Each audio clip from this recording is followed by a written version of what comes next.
Hello everyone. Today we will discuss lesson number 11. Keep it continue. Last day we discussed about the Khilafat and non-corporation movement. Today we discuss about people's initiatives. यानी जो आम जनता है उनका उदय किस प्रकार से होता है. In many cases, people resisted British rule non-violently. In others, different classes and groups, interpreting Gandhiji call in their own manner, protested in ways that were not in accordance with his idea. कि जो यहाँ पर ऐसे cases हैं बहुत सारे जो हमने लास्ट टाइम भी रीड किया, जैसे कि खिलाफत movement and non corporation movement. तो इन सब चीज़ों के बावजूद लोगों ने बहुत सारे ऐसे तौर तरीके अपनाए जो कि क्या थे, नॉन वायलेंट, अहिंसात्मक थे. और दूसरे शब्दों में कहें तो डिफरेंट जो क्लासेस थे, ग्रुप थे, इन सभी ने गांधी जी के साथ एक नॉन वायलेंट तरीका को फॉलो करते हुए प्रोटेस्ट किए कि जिस प्रकार की विचारधारा गांधी जी चाहते थे उसके अनुसार. इन आइदर केस, कुछ केसेस में people link their movements to local grievance.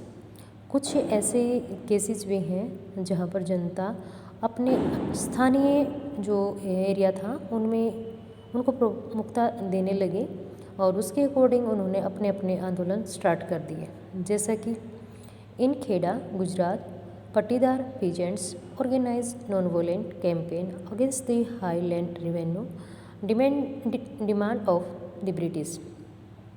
जैसा कि जो खेड़ा है गुजरात में है ये भी, और पट्टीदार पीजेंट्स गुजरात और महाराष्ट्र के हैं. इन्होंने भी अहिंसात्मक एक प्रचार स्टार्ट किया कि जो ब्रिटिश गवर्नमेंट थी इन्होंने लैंड पर जो टैक्स हैं वो बढ़ा रखे थे, उसको कम करने के लिए. इन कोस्टल होता है तटीय क्षेत्र, आंध्रा यानी आंध्र प्रदेश एंड इंटीरियर तमिलनाडु. आंध्र प्रदेश के तटीय क्षेत्र, तमिलनाडु का बीच वाला लिकस ऑफ वॉर पिकेट, यहाँ पर भी अहिंसात्मक तरीकों को फॉलो किया गया. और जो पिकेट होते हैं इसमें क्या होता है, जैसे कि यहाँ पर एक शॉप हो सकती है जहाँ जिसके सामने हम जाके या कोई बिल्डिंग है प्रोटेस्ट करें कि यहाँ इस एरिया में आपका जाना बैन है. तो इस प्रकार से यहाँ के लोगों ने लिकर की जो दुकानें थी इनके सामने विरोध या बहिष्कार करना शुरू कर दिया. In the Guntur district of Andhra Pradesh, tribals and poor peasants stage a number of forest satyagraha. तो गुंटूर एक आंध्र प्रदेश में है. यहाँ के जो आदिवासी थे, गरीब किसान थे, इन्होंने वन सत्याग्रह स्टार्ट किया और बहुत लोगों ने इसमें पार्टिसिपेट किया. Sometimes sending their cattles into forest.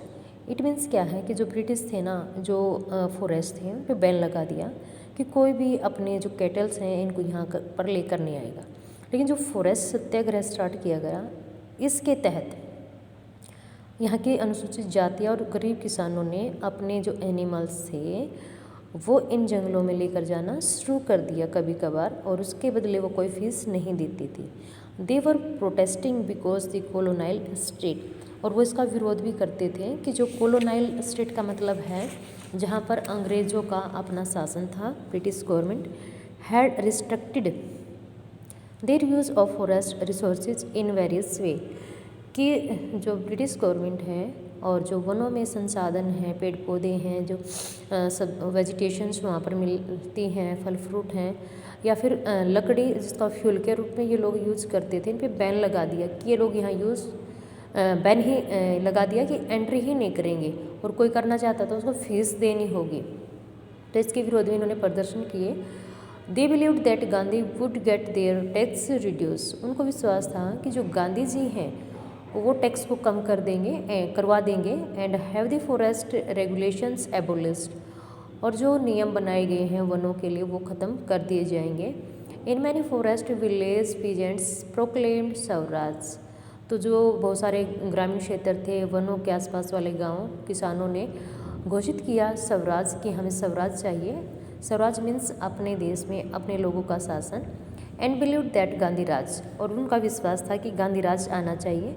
Was about to be established, और गांधी राज को स्थापित करने की वो बात करने लगे, क्योंकि इन लोगों को विश्वास था कि गांधी उनके एक लीडर हैं और ये उनको उनके हक के लिए प्रेरित कर रहे थे और उनको जो हक है वो दिलवाए जाएंगे। इन सिंध कहाँ पर है? एट प्रेजेंट पाकिस्तान में है, बट दिस ये पाकिस्तान में नहीं, इंडिया में था, क्योंकि पाकिस्तान भी अपने इंडिया का एक पार्ट था। 1947 में ही तो अलग होता है। Muslim traders and peasants were very enthusiastic about the Khilafat call in Bengal too. तो जो वो मुस्लिम व्यापारी थे, किसान थे पाकिस्तान में यानी सिंध में, खिलाफत जो आंदोलन स्टार्ट किया था बंगाल से, उसमें ये लोग जाते हैं।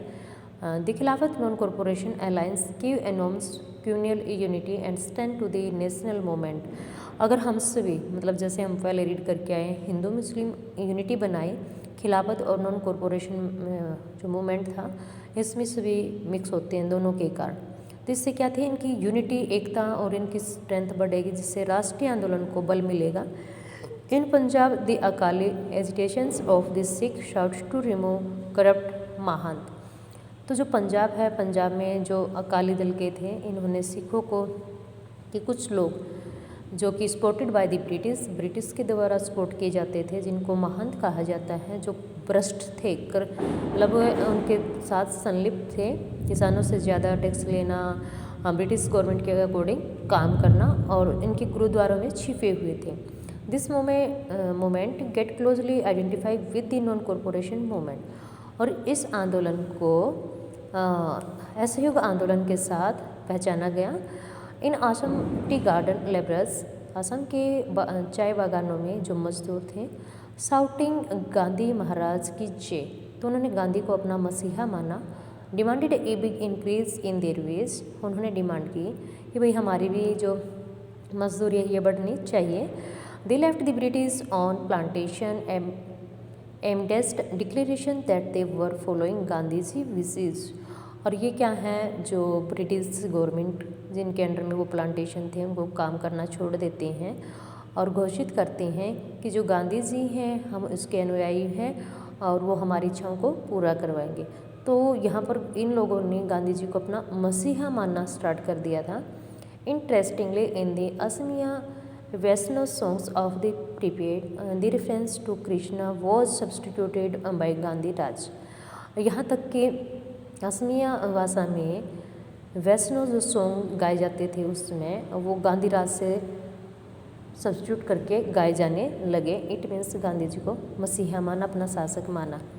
द पीपल्स महात्मा, गांधी जी के साथ आम जनता। We can say from the above that sometimes people thought of Gandhi ji as a kind of मसीहा।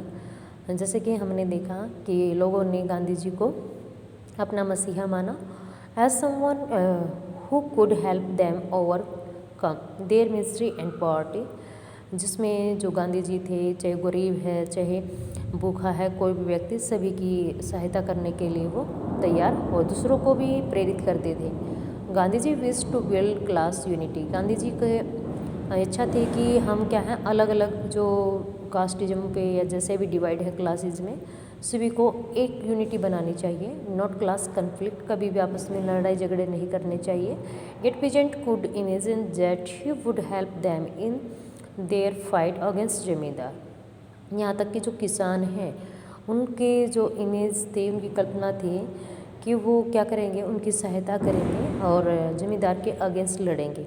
And agriculture labours believed he would provide them land, और जो कृषक मजदूर थे उनका विश्वास था कि उनको ज़मीन जो है दिलवाई जाएगी, क्योंकि जो लैंड लॉर्ड्स थे, जमींदार थे, उनके पास ज़्यादा ज़मीन थी। At times ordinary people credit Gandhi ji with their own achievements, उसमें आम जनता ने गांधी जी को क्रेडिट देना शुरू कर दिया उनकी अपनी उपलब्धियों के लिए। For instance at the end of a powerful movement, इसके बावजूद जो एक शक्तिशाली आंदोलन था वो क्या था है, and peasant of Pratapgarh in United Province यानी Uttar Pradesh manage to stop illegal evictions of tenants. तो इस प्रकार से जो उत्तर प्रदेश में यानी प्रतापगढ़ के जो किसान थे, इनको गैर कानूनी तरीके से जो इनकी ज़मीन उन्होंने अपने अंडर में ले रखी थी उसको छुड़वाया। But they felt it was Gandhi ji who had on this demand for them. उनका विश्वास था कि ये केवल गांधी जी हैं जो उनकी डिमांड है उसको पूरा करवा सकते हैं। At other times using Gandhi ji name tribals and peasants undertook actions that did not confirm to Gandhian ideals. यानी बहुत से ऐसे भी लोग थे जो गांधी जी का नाम तक नहीं जानते थे, जो गरीब थे और ट्राइबल अनुसूचित जाति जनजाति के लोग, कभी इन्होंने इनको देखा नहीं, लेकिन इनके विचारधारा से ये लोग प्रेरित थे, इनकी विचारधारा को इन्होंने सुना है। तो इस प्रकार से गांधी जी एक मसीहा के रूप में फेमस होते हैं और लोगों को कोऑपरेट करते हैं आगे अपनी डिमांड को पूरा करवाने के लिए, अंग्रेजों के अगेंस्ट जाने के लिए। इट मीन्स जो पाथ था वो कैसा था, नॉन वोलेंस, अहिंसात्मक तरीके को ही उन्होंने फॉलो किया। Thank you, have a nice day.